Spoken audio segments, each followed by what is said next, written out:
جو حالت حاضرہ کے بالکل عین مطابق ہے۔ حالات حاضرہ کیا ہے؟ ناموس رسالت کا مسئلہ ہے، تحفظ ناموس رسالت کا مسئلہ ہے۔ نبی کے شان میں گستاخی کی جا رہی ہے، نبی کو، نبی کے گھر والوں کو، صحابہ کو گالیاں دی جا رہی ہیں، اور ہم اور آپ مسلمان ہیں، نبی کی عظمت سے واقف ہیں، ازواج مطہرات کی عظمت سے واقف ہیں، صحابہ کرام کی عظمت سے واقف ہیں۔ اگر نبی کو مطعون کر دیا جائے، دین کہاں سے آئے گا؟ ازواج مطہرات جن سے دین آیا ہے، پھر دین کہاں سے آئے گا؟ صحابہ کو اگر مطعون کر دیا جائے، ان پر سے اعتماد ختم کر دیا جائے، دین کہاں سے آئے گا؟ یہ یہودیوں کی، کافروں کی، عیسائیوں کی سازش ہے کہ مسلمانوں کے دلوں سے نبی کی عظمت کو نکال دیا جائے۔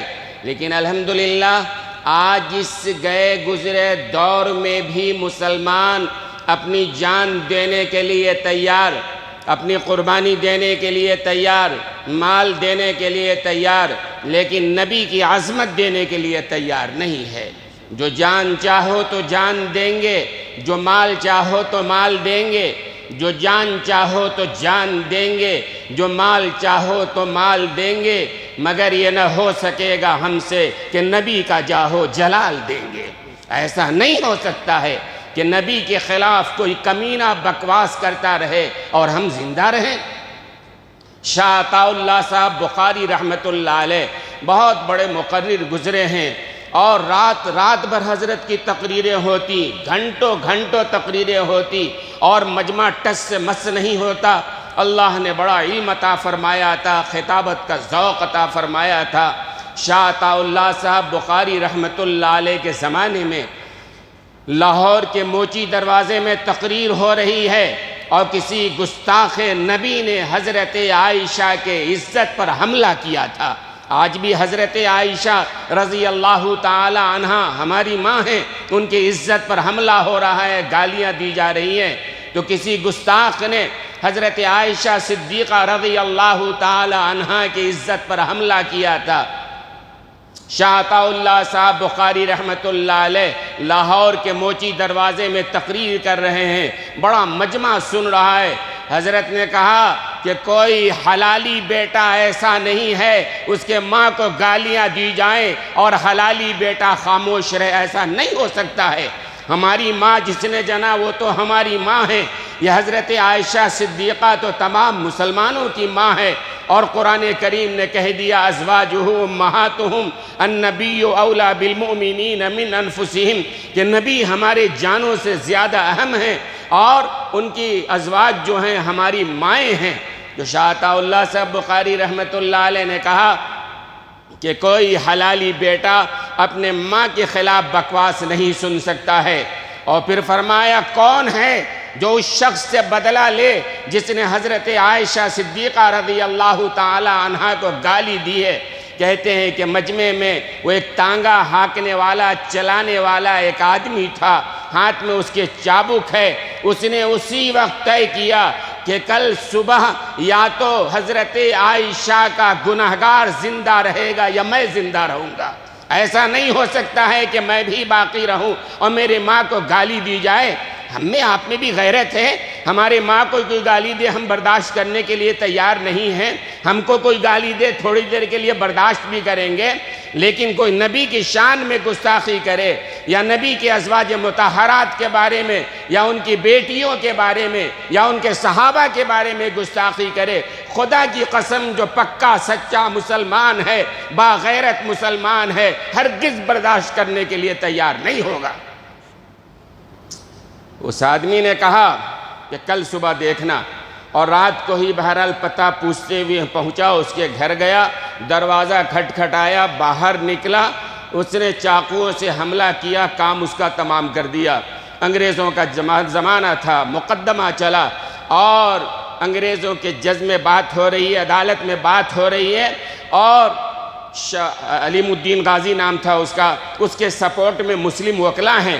مسلم وکلا نے علیم الدین سے کہا کہ بھائی ایک بار جو ہے جج کے سامنے کہہ دینا کہ ہم نے جس وقت حملہ کیا میں ہوش میں نہیں تھا، میں بے ہوش تھا، یہ کہہ دینا، آگے ہم بچا لیں گے تم کو۔ علیم الدین غازی چیخا دھاڑا شیر کی طرح، کہنے لگا آپ کیا سکھا رہے ہو کہ جب ہم نے حضرت عائشہ کے دشمن پر حملہ کیا میں ہوش میں نہیں تھا؟ کیا بکواس کر رہے ہو؟ پوری زندگی ہماری بے ہوشی میں گزر گئی، جس وقت ہم نے ہمارے ماں کے گالی دینے والے کو قتل کیا ہے میں ہوش میں تھا۔ ابھی بھی کہہ رہا ہوں، عدالت میں بھی کہوں گا، جج کے سامنے بھی کہوں گا، تخت دار پہ بھی کہوں گا۔ حضرت کی ایک بات سنانی ہے۔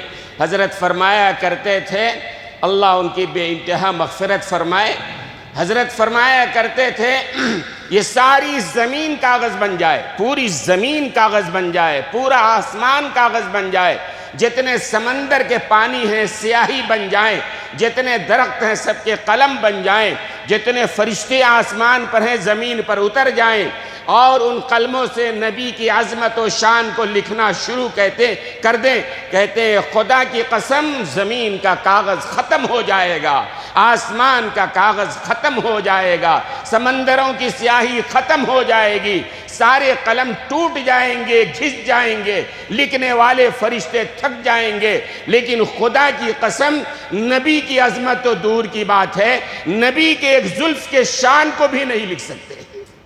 نبی کی یہ شان ہے، یہ عظمت ہے، یہ مقام و مرتبہ کرنی ہے کہ جو نبی کا گستاخ ہے اس کی سزا کیا ہے، نبی کے گستاخ کی سزا قرآن نے کیا متعین کی ہے، نبی کے گستاخ کی سزا آخر رسول اللہ صلی اللہ علیہ وسلم نے صحابہ نے کیا طے کیا ہے، قرآن میں اس کی کیا شرعی حیثیت ہے، مجھے یہ بتانا ہے۔ چونکہ تحفظ ناموس رسالت پر حملے ہو رہے ہیں، نبی کی ذات پر حملے ہو رہے ہیں، معراج کے واقعے پر حملہ ہو رہا ہے، حضرت عائشہ کے واقعے پر حملہ ہو رہا ہے، صحابہ کرام کی ذات پر حملے ہو رہے ہیں، اور یہ بڑھتے چلے جا رہے ہیں۔ کیوں بڑھتے چلے جا رہے ہیں وہ بھی ہم بتائیں گے آپ سے۔ تو نبی کی عظمت کی جہاں تک بات ہے تو اللہ نے اپنے نبی کی قسم کھائی ہے، اللہ نے نبی کی عمر کی ذات کی قسم کھائی ہے، لعمرو کا قرآن کریم میں ہے، اللہ نے اپنے نبی اپنے محبوب کے ذات کی اور عمر کی قسم کھائی ہے، اور پھر اللہ نے نبی کے شہر کی قسم کھائی ہے، لا اقسم بہذا البلد، میں شہر مکہ کی قسم کھا رہا ہوں۔ اللہ قسم کھا رہے ہیں۔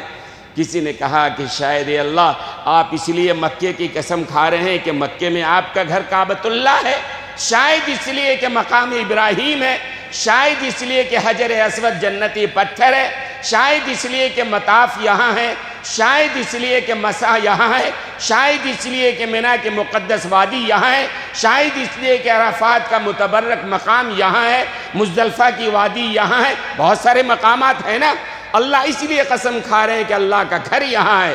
اللہ نے کلیئر کیا، واضح کیا، نہیں میں اس لیے قسم مکے کی نہیں کھا رہا ہوں کہ مکے میں میرا گھر ہے، یا مکے کے اندر منی ہے، مزدلفہ ہے، عرفات ہے، حجر اسود ہے، مقام ابراہیم، نہیں، کچھ نہیں۔ اللہ نے خود واضح کیا، لا اقسم بہذا البلد، میں اس شہر کی قسم اس لیے کھا رہا ہوں، آگے وجہ بتایا، وَأَنْتَ حِلٌّ بِهَذَا الْبَلَدِ، اے میرے محبوب میں اس سرزمین کی قسم اس لیے کھا رہا ہوں کہ اس زمین نے آپ کے قدموں کو بوسہ لیا ہے، آپ کے قدموں کو اس سرزمین نے چوما ہے، بوسہ لیا ہے، اس لیے میں اس مکے کی سرزمین کی قسم کھا رہا ہوں۔ نبی کی عظمت ہے نا۔ اللہ تعالیٰ نے اللہ کی ذات پر جن لوگوں نے حملہ کیا اللہ نے سزا نہیں دیا، چھوڑ دیا۔ آخرت میں اللہ دیں گے، دنیا میں بھی اللہ دیتے ہیں، لیکن فوری طور پر اللہ نے اللہ کی ربوبیت کا کسی نے انکار کیا اللہ نے سزا نہیں دیا۔ فرعون نے خدائی کا دعویٰ کیا، انا ربکم الاعلی، اللہ کے مقابلے میں اپنے آپ کو رب اعلیٰ کہتا تھا، اللہ نے سزا نہیں دیا۔ نمرود خدائی کا دعویٰ کرتا، اپنی پوجا کرواتا، لوگوں سے سجدہ کراتا، اپنے آپ کو خدا منواتا، اللہ نے سزا نہیں دیا۔ حضرت نوح علیہ السلام کی قوم نے توحید کا انکار کیا۔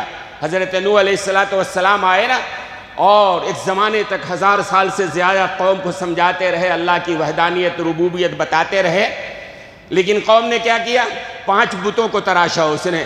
ود، سوا، یغوث، یعوق، نصر سورہ نوح کے اندر موجود ہے۔ 5 بتوں کو بنائے، اس کی عبادت کرتے رہے، اللہ نے سزا نہیں دیا۔ اللہ نے کب سزا دیا؟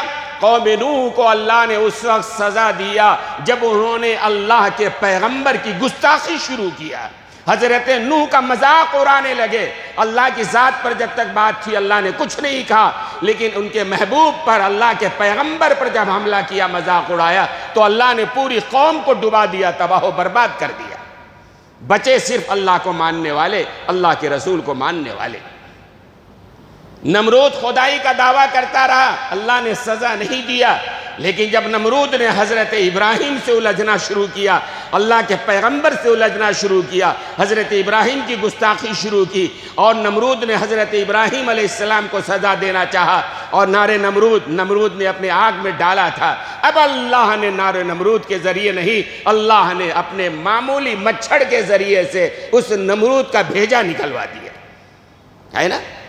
فرعون خدائی کا دعویٰ کرتا رہا، اللہ نے کچھ نہیں کہا، بڑی زندگی دی، بڑا مال دیا، بڑی صحت دی، بڑی طاقت دی، لیکن اس فرعون نے جب حضرت موسیٰ سے، اللہ کے پیغمبر سے جب وہ الجھا ہے، اور حضرت موسیٰ کی جب گستاخی کرنے لگا، اور حضرت موسیٰ پر زنا کا الزام لگانے لگا، اللہ نے برداشت نہیں کیا، اللہ نے دریا میں ڈبا کے مار دیا، اور زمانے بھر کے لیے نشان عبرت بنا دیا۔ کیا بات سمجھ میں آئی؟ کہ اللہ اپنے ذات کے لیے تو برداشت کر لیتے ہیں، لیکن اپنے پیغمبروں کے لیے گستاخی کو برداشت نہیں کرتے ہیں۔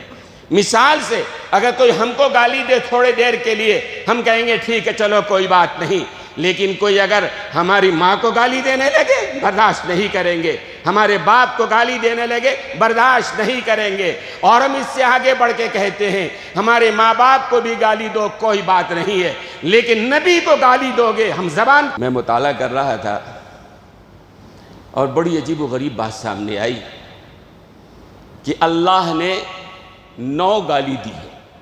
آپ بھی سن کے چوک گئے ہوں گے، اللہ بھی گالی بولتے ہیں کیا بھائی؟ اللہ نے کتنی گالی دی ہے؟ 9 گالی دی ہے۔ کس کو گالی دیا ہے؟ اللہ کے ربوبیت کا انکار کرنے والے کو نہیں، اللہ کے توحید کا انکار کرنے والے کو نہیں، نبی کی شان میں گستاخی کرنے والوں کے جواب میں اللہ نے قرآن کریم میں 9 گالیاں دی ہیں۔ آپ کہیں گے دلیل چاہیے؟ دلیل نہیں چاہیے؟ ہاں دلیل چاہیے۔ سورۃ القلم پڑھیے، 29ویں پارے کی دوسری سورۃ القلم ہے، وہ پڑھیے آپ۔ اس میں بات آئے گی کہ ایک کافر تھا، بدماش، مکے کا مالدار بدماش، بعض جگہوں پہ دولت آتی ہے تو بدماشی بھی آ جاتی ہے، بدماش کافر ولید، اس نے نبی کے بارے میں کہا انکا مجنون انکا مجنون انکا مجنون۔ ارے پاگل ہے، کیا بات کر رہا ہے تو؟ خامخائی کی بات، اللہ کی بات کر رہا ہے، قرآن کی بات کر رہا ہے، آسمان زمین کی بات کر رہا ہے، انکا مجنون، پاگل ہے تو۔ اللہ کو برداشت نہیں ہوا، اللہ نے کہا نہیں میرے محبوب ایسا نہیں ہے، انکا لعلی خلق عظیم، اے نبی آپ مجنون نہیں ہیں، پاگل نہیں ہیں، بلکہ آپ اخلاق کے بلندی پر ہیں، یعنی اخلاق کی جتنی سطحیں ہیں وہ آپ کے نیچے ہیں، آپ کے قدموں سے ان کو عظمت حاصل ہوئی ہے، آپ اخلاق کے سب سے بلند سطح پہ ہیں، آپ پاگل نہیں ہیں۔ سورۃ القلم پڑھیے، نون والقلم، اللہ نے قسم کھائی ہے قلم کی، وما یسرون ما انت بنعمت ربک بمجنون، اے نبی آپ مجنون نہیں ہیں۔ یہ پاگل ولید جو بول رہا ہے یا دوسرے کفاران جو بول رہے ہیں کہ آپ پاگل ہیں، آپ مجنون اور پاگل نہیں ہیں۔ انکا لعلی خلق عظیم، آپ اخلاق کی بلند سطح پہ ہیں۔ اور اتنا کہہ کے بھی نبی کو تو تسلی دیا، اتنا کہہ کے بھی اللہ کا غصہ ٹھنڈا نہیں ہوا۔ اللہ نے اس ولید کو سورۃ القلم کی ان آیتوں کو کھول کے دیکھیے، تفسیر میں اگر آپ کے گھروں میں تفسیر ہے، مسجد میں اگر تفسیر ہے، اٹھائیے پڑھیے دیکھیے۔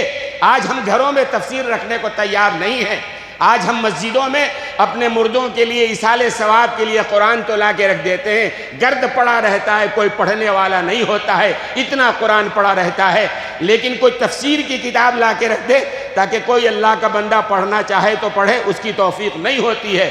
خیر، جہاں ملے لے کے پڑھیے آپ سورۃ القلم کی تفسیر، تو شان نزول میں لکھا یہی کہ ولید نے جب نبی کو مجنون پاگل کہا، گالی دیا، تو اللہ نے تو پہلے نبی کو تسلی دی، نبی آپ پاگل نہیں ہیں، آپ مجنون دیوانے نہیں ہیں، آپ تو بڑی عظمت کے حامل ہیں۔ اور اللہ نے کہا لولاک لما خلقت الشیء لولاک لما خلقت الافلاک، اے نبی آپ کی وجہ سے ہم نے اس کائنات کو پیدا کیا ہے۔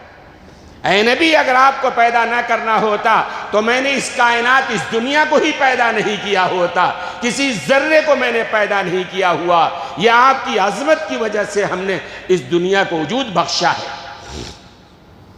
تو اللہ نے کہا کہ آپ تو عظمت والے ہیں۔ اس کے بعد اللہ کا غصہ ٹھنڈا نہیں ہوا، اب ولید کی طرف اللہ نے رخ کیا جس نے نبی کو گالی دیا تھا۔ گنیے 9 گالی اللہ نے دیا ہے۔ کہا وَلَا تُطِعْ كُلَّ حَلَّافٍ، پہلی گالی، مہین دوسری گالی، حماز تیسری گالی، مشائن بنمیم چوتھی گالی، اور پھر آگے مناع للخیر پانچویں گالی، پھر اس کے آگے ہے عُتُلٍ، اور پھر اور دوسری چیزیں۔ یہ گالی مستقل اللہ کو غصہ نہیں ٹھنڈا ہو رہا ہے۔ اللہ کیا گالی دے رہے ہیں؟ اے نبی یہ پاگل جو آپ کو پاگل کہہ رہا ہے، کل حلاف، جھوٹی قسمیں کھانے والا ہے یہ، اور آگے مہین اللہ کہہ رہے ہیں یہ کمینہ ہے۔ کیا ہے؟ کمینہ اللہ کہہ رہے ہیں۔ مہین کا ترجمہ کرو گے معاشرے کا ذلیل ترین انسان۔ کل حلاف، اے نبی جو آپ کو پاگل کہہ رہا ہے، آپ کو گالیاں دے رہا ہے، یہ کمینہ ذلیل انسان ہے، جھوٹی قسمیں کھانے والا ہے۔ عُتُلٍ، اور اس کے بعد مناع للخیر، حماز، یہ غیبتیں کرنے والا ہے، لوگوں میں چل پھر کر چغل خولی کرنے والا ہے، مناع للخیر، ہدایت سے نیکی کے کاموں سے روکنے والا ہے، اور اس کے بعد یہ بدخو ہے، بد مزاج ہے۔ یہ ساری گالیاں اللہ نے دی اور اللہ کا غصہ ٹھنڈا نہیں ہوا۔ آخر میں اللہ نے کہا عُتُلٍ بَعْدَ ذَلِكَ زَنِيمٍ، یہ حرامی بھی ہے۔ کیا کہا اللہ نے؟ یہ ولید جو آپ کو گالی دے رہا ہے نا، یہ حرامی ہے۔ اللہ کہہ رہے ہیں یہ حرامی ہے، کمینہ ہے، جھوٹی قسمیں کھانے والا ہے، بد اخلاق بد کردار ہے، معاشرے کا سب سے گناہگار بدترین انسان ہے، غیبتیں کرنے والا، چغل خوری کرنے والا ہے، اور اس سب کے باوجود یہ حرامی بھی ہے۔ اے نبی یہ آپ کو جو گالیاں دے رہا ہے یہ حرامی ہے۔ تو ہو سکتا ہے آپ میں سے کسی کے ذہن میں ایک سوال ہوگا کہ اللہ تعالیٰ نے کیسے کہہ دیا بھئی حرام ہے نا؟ اللہ اکبر۔ ولید کافر تھا، جانتا تھا، نبی کا دشمن تھا، نبی کو مانتا نہیں تھا، مگر کہتا تھا کہ نبی جو کہتے ہیں وہ جھوٹ نہیں کہتے ہیں، وہ سچ کہتے ہیں۔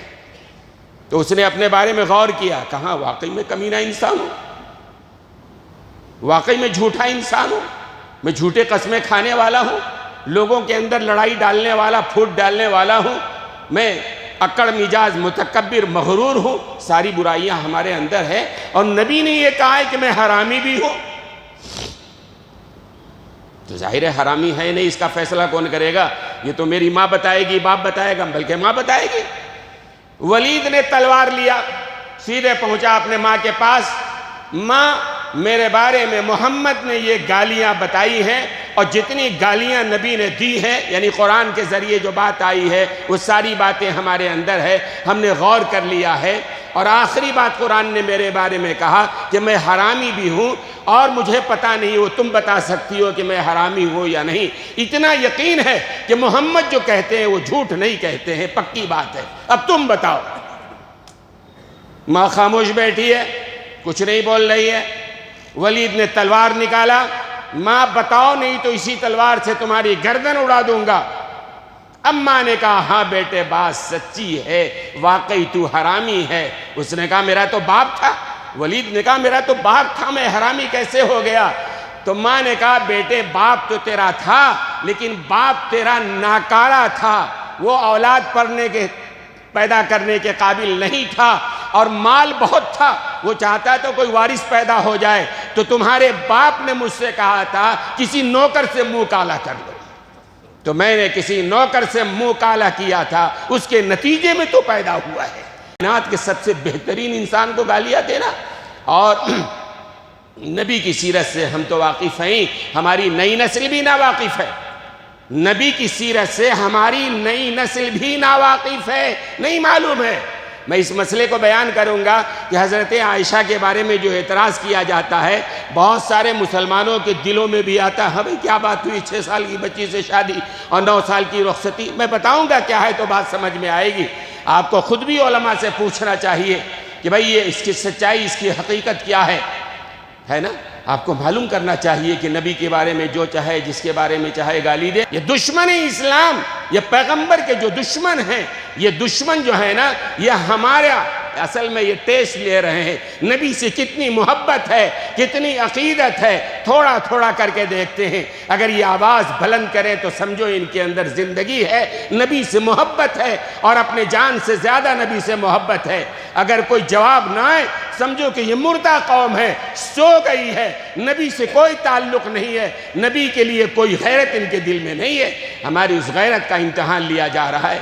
چھوٹا سا واقعہ آپ دیکھیں، عربوں نے، سعودی عرب ہو، کویت ہو، عمان ہو، بحرین ہو، یمن ہو، شام ہو، یہ چھوٹے چھوٹے مسلم ممالک، انہوں نے جو دباؤ ڈالا، راتوں رات آواز بدل گئی، لب و لہجہ بدل گیا۔ ہماری پالیسی نہیں ہے بھائی کسی کے شان میں گستاخی کرنے کی۔ پھر آپ نے معطلی کیوں کیا؟ اس کو سلاخوں کے پیچھے کیوں نہیں ڈالا؟ کوئی اور اگر مسلمان کوئی اتنی بات کر لیتا کسی اور کے بارے میں، اس کا کیا حال ہوتا آپ جانتے ہیں نا۔ تو نبی کی شان میں جو گستاخی کرتا ہے، میں نے کہا نا، اللہ اپنے ذات کے بارے میں تو برداشت کرتے ہیں، لیکن اللہ کے محبوب کے بارے میں کوئی کہے اللہ کو برداشت نہیں ہے۔ بڑا مشہور واقعہ ہے کہ حضور اکرم صلی اللہ علیہ وسلم کو جب حکم ہوا فَاصْدَعْ بِمَا تُؤْمَرْ، کہ آپ کو جو حکم ہوا ہے لوگوں میں پھیلائیے، حضور اکرم صلی اللہ علیہ وسلم وہ صفا کی پہاڑی پہ کھڑے ہو گئے، اور کھڑے ہو کے انہوں نے کہا ایھا الناس، مکے والوں جمع ہو جاؤ۔ وہ صفا کی پہاڑی کی دوسری طرف غیر آباد علاقہ تھا اور مکہ اس سے ڈھکا ہوا تھا، اور اس زمانے کا اصول تھا کہ صفا کے پہاڑی پہ کوئی اگر اعلان کرتا سارے لوگ جمع ہو جاتے، شاید کوئی دشمن کا حملہ ہونے والا ہے۔ حضور نے صبح ہی اعلان کیا یا ایھا الناس، مکے والے جمع ہو جاؤ۔ سبوں نے کہا بھئی اعلان کرنے والا محمد ہے، محمد نے آج تک کوئی جھوٹ نہیں کہا ہے۔ سارے لوگ جمع ہو گئے، پوچھا بھئی کیوں جمع کیا ہے؟ تو حضور اکرم صلی اللہ علیہ وسلم نے کہا ایھا الناس قولوا لا الہ الا اللہ تفلحون، اے لوگو لا الہ الا اللہ، اللہ کی بڑائی کو مان لو، اللہ کی عظمت کو مان لو، اللہ کی وحدانیت کو مان لو، کامیاب ہو جاؤ گے۔ پھر کیا ہوا؟ گستاخ نبی، پہلا گستاخ نبی حضور کا چچا ہے، ابو لہب ہے، پہلا گستاخ۔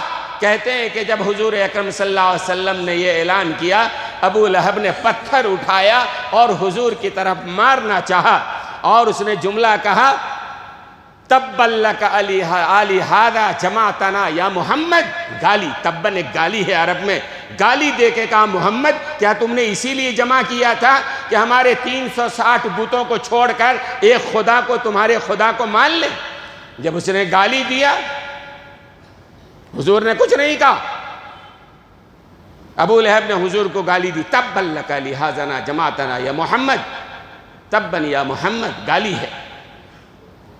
اس کا صحیح ترجمہ بھی نہیں کیا جا سکتا ہے، تو برباد ہو جائے، تیرا ناس ہو، تو ہلاک ہو، تو غرق ہو، ہمارے 360 بتوں کو چھوڑا کر ایک خدا کی طرف بلا رہا ہے۔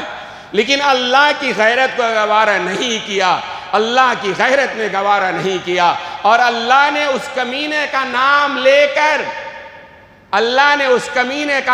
لے کر قرآن کریم میں ہے، 30ویں پارے میں ہے، اللہ کو غصہ آیا، اور نبی کی شان میں جس نے گستاخی کی اللہ نے برداشت نہیں کیا، اللہ نے فوراً وحی بھیجی، تو کہتا ہے کہ میرے نبی برباد ہو جائیں، تبت یدا ابی لہب، اے ابو لہب تو تباہ و برباد ہو جائے۔ اور ابو لہب نے تو صرف حضور کو تبن کہا تھا نا، صرف کہا، آگے کچھ نہیں کر سکتا تھا۔ اللہ نے تبت یدا ابی لہب کہا اور اللہ نے کر کے دکھایا۔ اللہ نے ابو لہب کی نسل کو ایسا تباہ کیا ہے، اس کے خاندان کو ایسا برباد کیا ہے، آج دنیا میں کوئی نہیں یہ بولنے والا کہ ابو لہب میرے خاندان کا میرا پردادا ہے یا بڑا تھا، ہے کوئی بولنے والا؟ اللہ نے نام و نشان مٹا دیا۔ صرف نام و نشان نہیں مٹایا، اللہ نے دنیا میں سزا دی۔ گستاخ نبی کی سزا اس دنیا میں بھی اللہ دیتے ہیں۔ اللہ نے کیا کیا؟ ابو لہب کو ایسی بیماری لگی، پورے جسم میں پھوڑے ہو گئے، ہاتھ انگلیاں جھڑ جھڑ کے گرنے لگی، ہاتھ جھڑ کے گر گئے، پاؤں جھڑ کے گر گئے، سسک سسک کی زندگی کے دن گزار رہا ہے۔ جسم میں پھوڑے ہیں، کیڑے ہیں، بدبو آ گئی ہے، جسم کے اعضاء جھڑ کے گر رہے ہیں، خاندان کے لوگ، رشتہ دار، بچے قریب نہیں آ رہے ہیں، دور سے کھانا پانی دے دیا جاتا ہے۔ یہاں تک کہ جب وہ مرا ہے اتنی بدبو تھی کہ خاندان کا کوئی آدمی اس کو دفن کرنے کے لیے تیار نہیں۔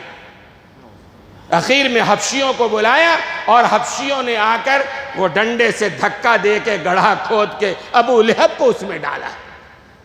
نبی کی شان میں گستاخی کی تھی، تبا لکا لہذا جماعتنا یا محمد۔ اللہ نے کہا تبت یدا ابی لہب۔ دو بیٹا، ایک نے تو توبہ کر لیا، واقعہ لمبا ہے سنانا نہیں، دوسرے بیٹے نے جا کر جناب رسول اللہ صلی اللہ علیہ وسلم کے شان میں جا کے گستاخی کی، گالیاں دیا، منہ پر تھوکا، نعوذ باللہ۔ ابو لہب نے جب تھوکا تھا نا، صفا پہاڑی پہ جب حضور نے بلایا تھا تو جب تھوکا اس نے منہ سے، علماء نے لکھا اس کا تھوک لوٹ کے آ گیا اور اس کے چہرے پہ انگارہ بن کے چپک گیا تھا۔ تو اس کے بیٹے نے جا کے حضور کو کسی معاملے میں گالی دی، برا بھلا کہا۔ حضور اکرم صلی اللہ علیہ وسلم نے فرمایا اللہم سلط علیہ کلبا من کلابک، اور کچھ نہیں۔ بیٹا لوٹ کے گیا، ابو لہب نے پوچھا بیٹے کیا ہوا؟ شیخی بگاڑنے لگا، گیا تھا محمد کے پاس میں، گالیاں دے کے آیا ہوں، اوقات بتا کے آیا ہوں، منہ پر تھوک کے آیا ہوں۔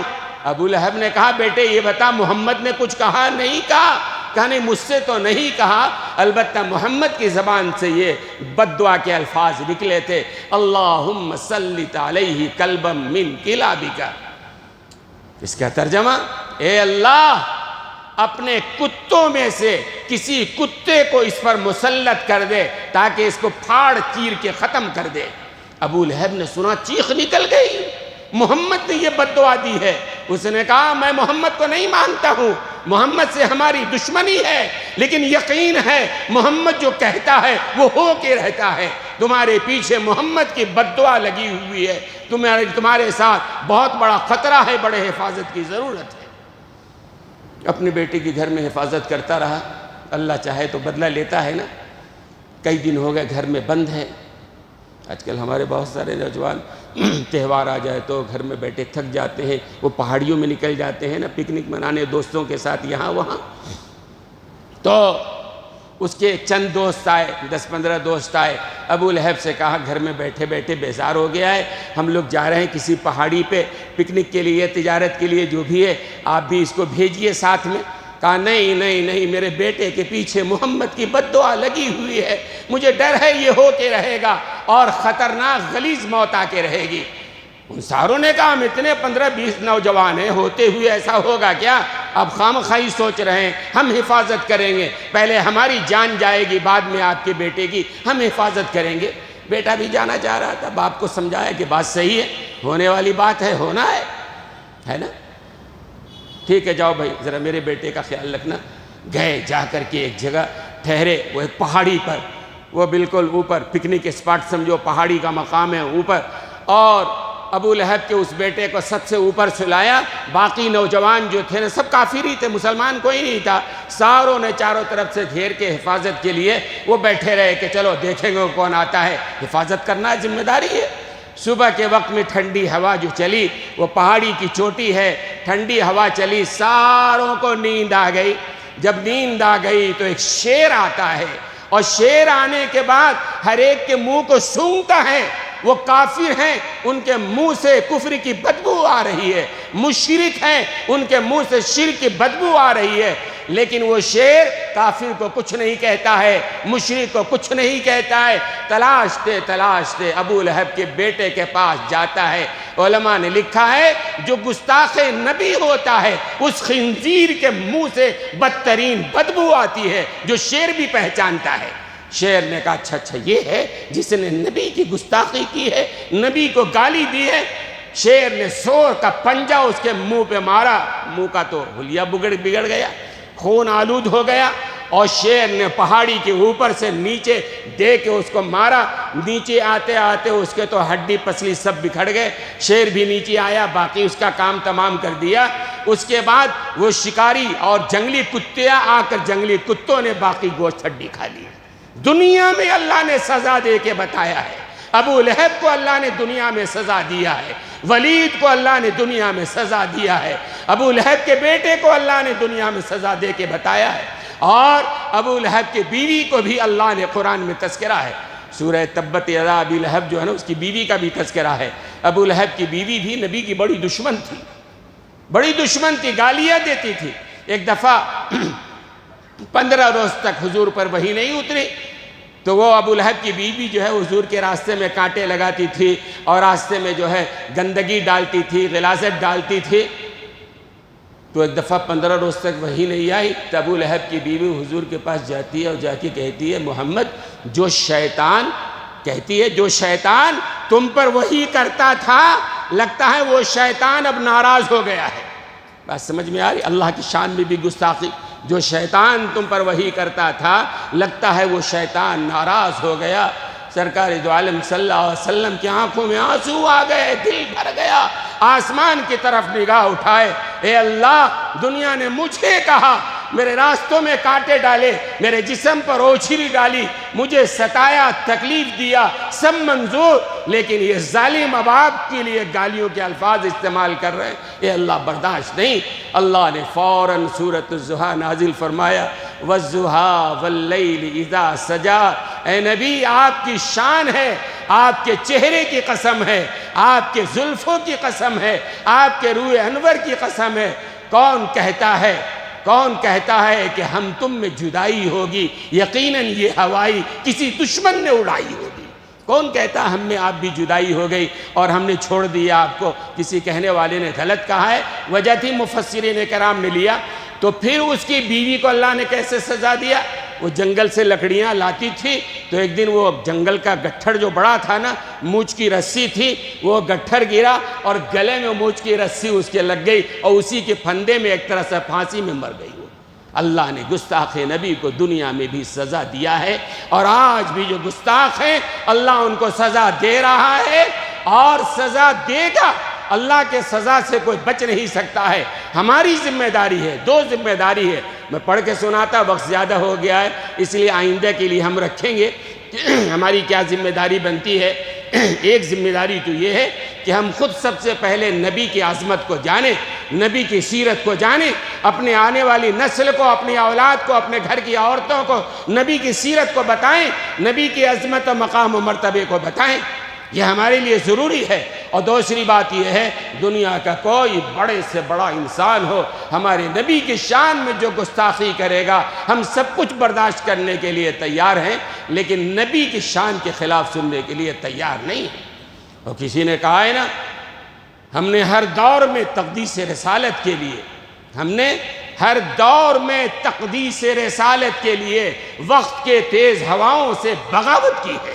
ہم نے ہر دور میں تقدیس رسالت کے لیے وقت کی تیز ہواؤں سے بغاوت کی ہے، توڑ کر سب سلسلہ رسم جنوں ہم نے فقط نام محمد سے محبت کی ہے۔ مجھ سے ناخوش ہے زمانہ کوئی بات نہیں، مجھ سے ناخوش ہے زمانہ کوئی بات نہیں، مجھ سے میرے سرکار نہ خفا ہونے پائے۔ ہمارے دل میں یہ خیال ہونا چاہیے، ہمارے آقا ہم سے راضی ہو جائیں، نبی کی عظمت سے ہم واقف ہو جائیں۔ وآخر دعوانا الحمدللہ رب العالمین۔